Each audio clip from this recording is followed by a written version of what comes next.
Haaretz, lufta, pasoja të rënda psikologjike në Izrael.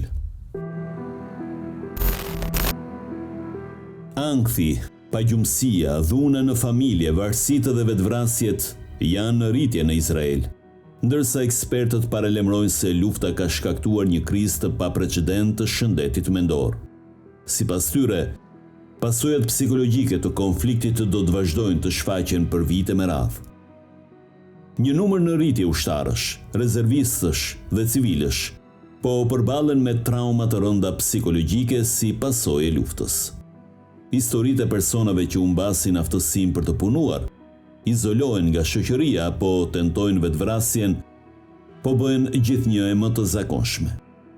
Sipas Ministrisë së Mbrojtjes, para fillimit të luftës, shërbimet e rehabilitimit kujdeseshin për rreth 62.000 të plagosur, nga të cilët 11.000 kishin probleme të shëndetit mendor. Sot, këto shifra kanë arritur respektivisht në 82.000 dhe 31.000. Megjithatë, ekspertët besojnë se këto janë vetëm shifrat e para të një problemi shumë më të madh. Studiuesja e traumës, Zahava Solomon, paralemron se reagimet të vonuara psikologjike mund të shfaqen vite pas përfundimit të luftimeve dhe se shumë ish ushtar përbëjnë bomba me sahat nga pikpamja emocionale. Kriza nuk prek vetëm ushtrinë. Sulmet, evakuimet dhe pasigurie vazhdueshme kanë ndikuar rënd dhe te popullsia civile.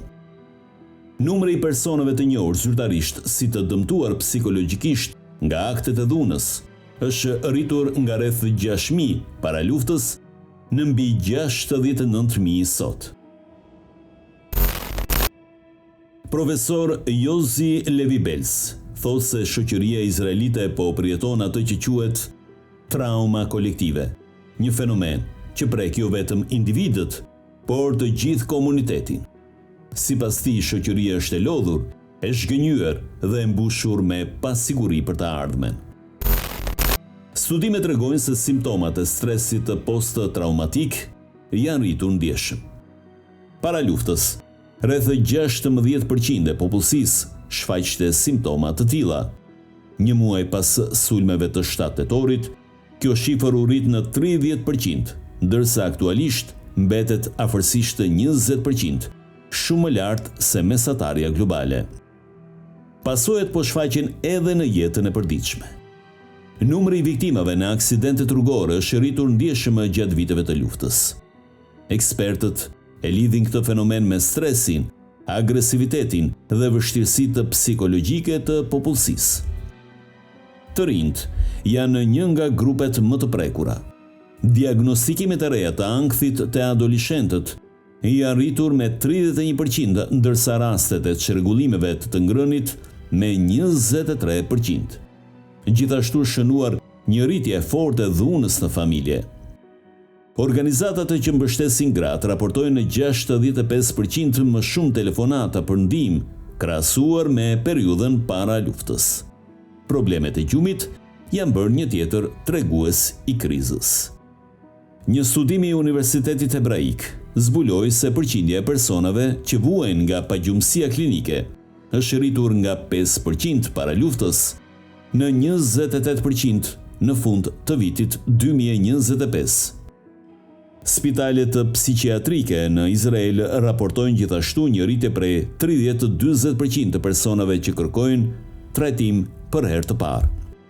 Sipas specialistëve, kjo tregon nivelin e dëshpërimit dhe nevojën urgjente për mbështetje psikologjike.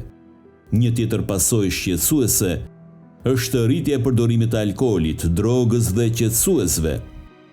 Një studim zbuloi se 1 në 4 izraelit përdor substanca të tilla në nivele të rrezikshme, ndërsa te personat me simptoma të forta post-traumatike, shifra është mbi 50%.